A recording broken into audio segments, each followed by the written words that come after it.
Hey everyone, and welcome back. We're diving into something I know a lot of you have asked about, and that's getting better at understanding spoken English. Oh, yeah. It's a big one. It is. And, we asked you to send us some stuff that you're using to work on your listening skills, and you guys sent in this great YouTube video from the English Pod community called How I Improved My English Listening in 30 Days. Yeah, I saw that one. Have you? Yeah. It's really cool. It is cool. And the cool thing is it's based on like a real personal story. It's not just some random dude telling you like tips and tricks. It's the host, Blake, actually going through this process himself. Yeah, so he kind of frames it around trying to improve his Spanish listening, and it all starts when he realizes that knowing all the verb conjugations and all the grammar rules isn't actually helping him understand real conversation. Right. It's such a common experience, right? You're like, Yeah. oh, I studied Spanish for years. I should be able to understand this. But then you get into a real life situation like you're at a cafe in Spain and suddenly you're like, wait, I don't get any of this. Yeah, it's like that moment when you realize, okay, I know the ingredients, but I have no idea how to actually cook the meal. Exactly. So what did Blake do? He didn't just like give up and go back to his grammar books, right? No, he jumped right into the deep end. He decided to do this 30-day listening challenge where he basically just immersed himself in as much spoken English as possible. Like a 30-day English marathon. Yeah, basically. He wanted to recreate that experience of how kids learn their first language. They're just constantly surrounded by it. Right, like a total immersion experience. So he's listening to podcasts, he's eavesdropping on conversations. He's probably like watching English movies with the sound way up. Exactly. Anything he could get his ears on. But here's the key. He wasn't just passively listening. Oh, so he was actually like doing stuff with all that input. Yeah, he was super active about it, taking notes on new words, repeating phrases out loud, even watching movies without subtitles. Wow, no subtitles. That's hardcore. It is, but it forces you to really pay attention to the audio rate. Right, you can't just rely on those visual cues. So he's going all in on this challenge, but I'm curious, was there ever a point where he felt like giving up? I mean, 30 days of straight English, that sounds pretty intense. Well, he definitely talks about struggling, especially with fast speech and slang. Those are things that can trip up even advanced learners. Yeah, for sure. So how did he deal with that? Did he just like power through and hope for the best? He started focusing on context.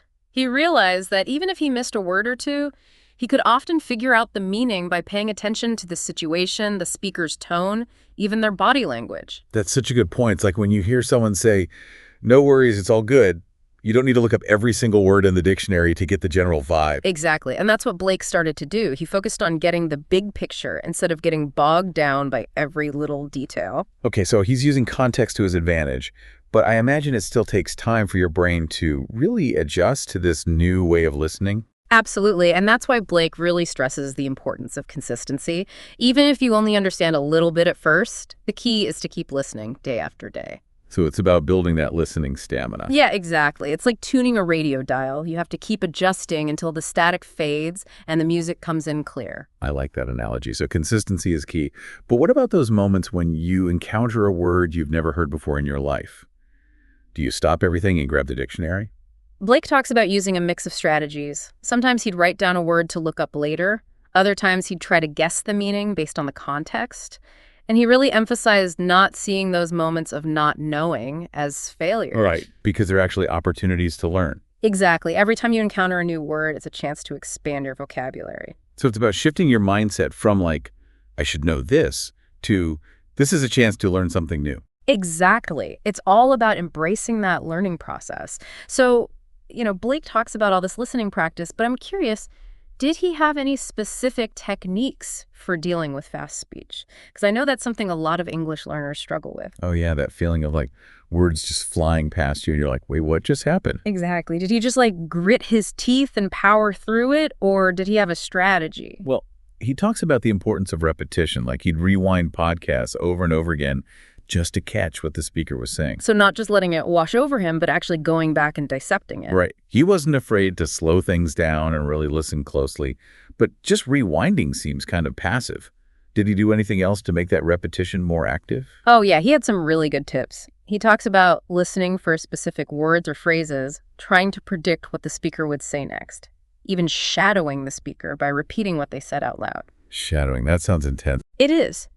But it forces you to really pay attention to the pronunciation, rhythm, intonation, all those subtle details that we often miss when we're just passively listening. So it's like you're actively trying to embody the speaker's voice. Exactly. You're training your mouth and your brain to work together in a whole new way. Okay, so he's rewinding, he's shadowing, he's really getting into the nitty-gritty of the language. Yeah. But did he ever get to a point where he wasn't constantly rewinding and could actually follow along with the natural flow of speech? He talks about reaching a point where he could understand longer stretches of speech without needing to pause or rewind as much. And he attributes that progress to his brain starting to recognize patterns in the language. It's like those aha moments when you're reading and you suddenly realize you're not having to look up every other word anymore. Exactly. Your brain is building those neural pathways, making connections, things start clicking into place. That's so encouraging. It shows that with consistent practice, our brains can actually adapt and become more efficient at processing language. But what about those inevitable moments when you encounter a word or phrase you've never heard before? Does he advocate for stopping everything and grabbing the dictionary? Not necessarily. He talks about finding a balance. Sometimes he'd jot down a word to look up later, but other times he'd try to deduce the meaning from the context, using those surrounding words and sentences as clues. So it's like being a language detective. Yeah, Using those context clues to crack the case of the unknown word. exactly. It's about training yourself to become more observant, more resourceful, and also not being afraid to make educated guesses. Because sometimes our intuition can surprise us, right? Absolutely. And that's something Blake emphasizes repeatedly, the importance of trusting your gut and not being afraid to make mistakes. It's all part of the learning process. That's a great point. It's about shifting our mindset from, I need to understand everything perfectly, to, I'm going to give it my best shot and see what happens. But did he have any tips for making those educated guesses more accurate?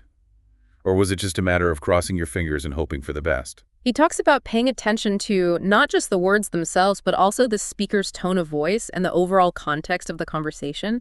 It's about using all those cues to paint a richer picture of the meaning. So it's like those nonverbal cues we use in everyday communication. A raised eyebrow, a change in tone. They can completely shift the meaning of what we're saying. Exactly. And Blake encourages us to really tune into those subtleties in language, even when we're just listening to audio. Because those subtle cues can make all the difference, right? Absolutely. It's about moving beyond the what of language and really understanding the how and the why.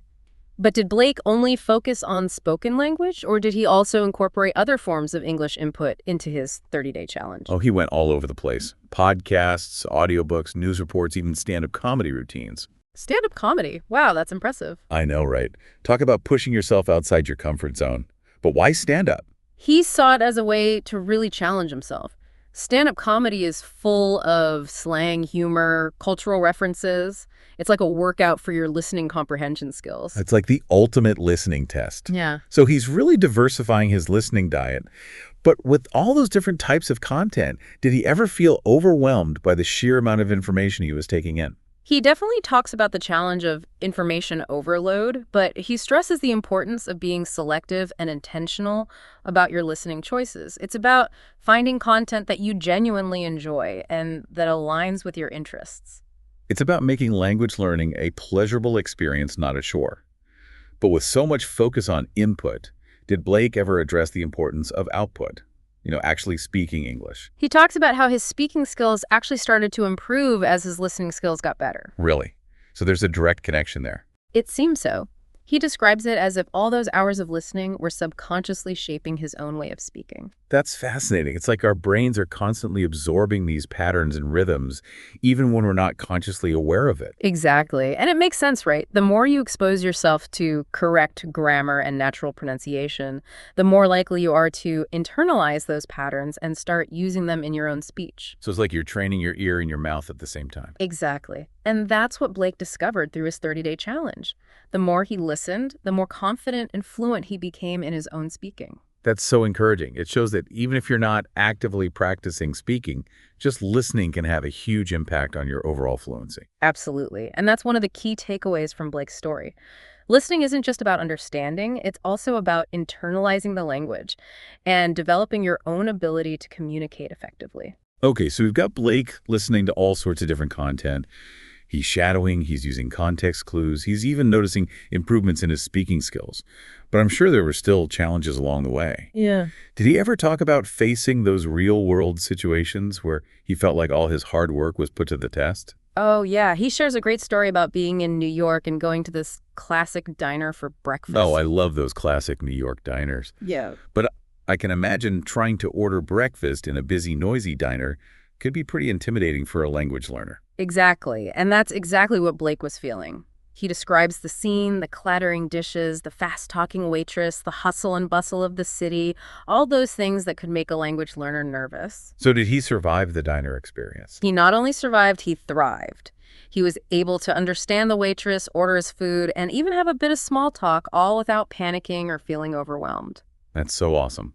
It shows that all that dedicated listening practice really does pay off in real-world situations. Absolutely. It's proof that those skills you're building in the comfort of your own home can actually translate into real-world confidence and fluency. But I'm curious, did Blake ever talk about the fear of making mistakes? I know that's something a lot of language learners struggle with. Oh, definitely. He acknowledges that fear is a natural part of the learning process. He even shares a story about a time when he made a grammatical error while talking to a native English speaker. And you know what? Did they laugh at him? Correct him in a mean way? Nope. The person just gently corrected him, and they continued the conversation. That's so reassuring. It shows that most people are really understanding and patient, especially when they know you're learning a new language. Exactly. So don't let that fear of making mistakes hold you back. It's all part of the journey. That's a great reminder. And I think it's something we all need to hear from time to time. We're all human, we all make mistakes, and that's okay. It's how we learn and grow. Exactly. So embrace those mistakes as opportunities for learning, and don't be afraid to put yourself out there and practice your English in real-world situations. Okay, so we're back. And, we've talked about a lot of these practical tips like active listening and diversifying your content and all that. But I'm really curious to hear about those aha moments that Blake had. Those moments where things really clicked for him and he felt like his listening comprehension was making a huge leap forward. Yeah, those are the best moments, right? When you suddenly feel like, oh, I'm actually getting this. Totally. Did he have any of those moments? Oh, yeah. He talks about this realization he had about how listening to real-life conversations helped him understand the nuances of vocabulary in a way that textbooks just couldn't capture. That makes sense. Like you can memorize a definition, but until you hear a word used in a real context, you don't really get it. Exactly. He gives this example of the word broke. You know how we always think of it as just meaning having no money? Yeah, like I'm broke. I can't afford that. Right, but then he heard someone use it in a podcast to describe how they'd spent all their money on a shopping spree, and suddenly it wasn't just about being out of cash, it was about the reason behind it. So it's like broke because you made a choice to spend all your money. Exactly. And it's not something a textbook would necessarily teach you. It's like those subtle shades of meaning that you only pick up through real-world exposure. Totally. And that was a big aha moment for Blake. Did he have any other examples of those vocabulary aha moments? He talks about the word cool and how he initially thought it just meant low temperature. Which, yeah, that's the literal definition. Right, but then he started noticing how people used it to express approval or admiration, and he realized it had this whole other dimension of meaning related to social dynamics and cultural trends. Oh, yeah, that's a good one. Like when you hear someone say, that's so cool, or you're so cool, it has nothing to do with the weather. Exactly. It's about fitting in, being accepted, being part of the group. So how do we get better at understanding those subtle shades of meaning? Is it just a matter of listening to more conversations? Blake emphasizes the importance of paying attention to context.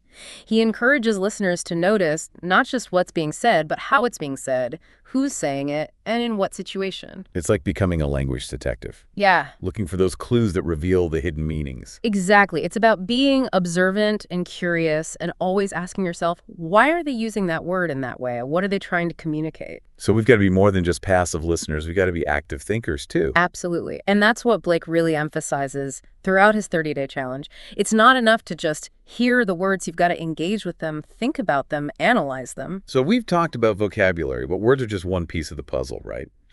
Did Blake talk about any other elements of language that he struggled with or had breakthroughs with?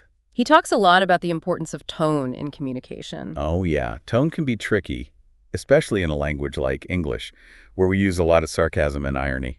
Exactly. And Blake points out that even something as simple as the word really can have a completely different meaning depending on your tone of voice. Oh, totally. Like you can say Yeah. really with genuine interest, or you can say it with skepticism or even sarcasm. Right. And if you misinterpret the tone, you can completely misunderstand the message. Did he have any examples of that happening to him? He talks about a time when someone asked him, "Are you really going to do that?" And he thought it was a genuine question, so he answered honestly. But later he realized the person was actually expressing disapproval and was surprised that he was going ahead with his plan. Oh man, that's got to be awkward. It was. But it was a learning experience for him. So how do we get better at understanding those subtle nuances of tone, especially when we're listening to audio where we don't have those visual cues to help us?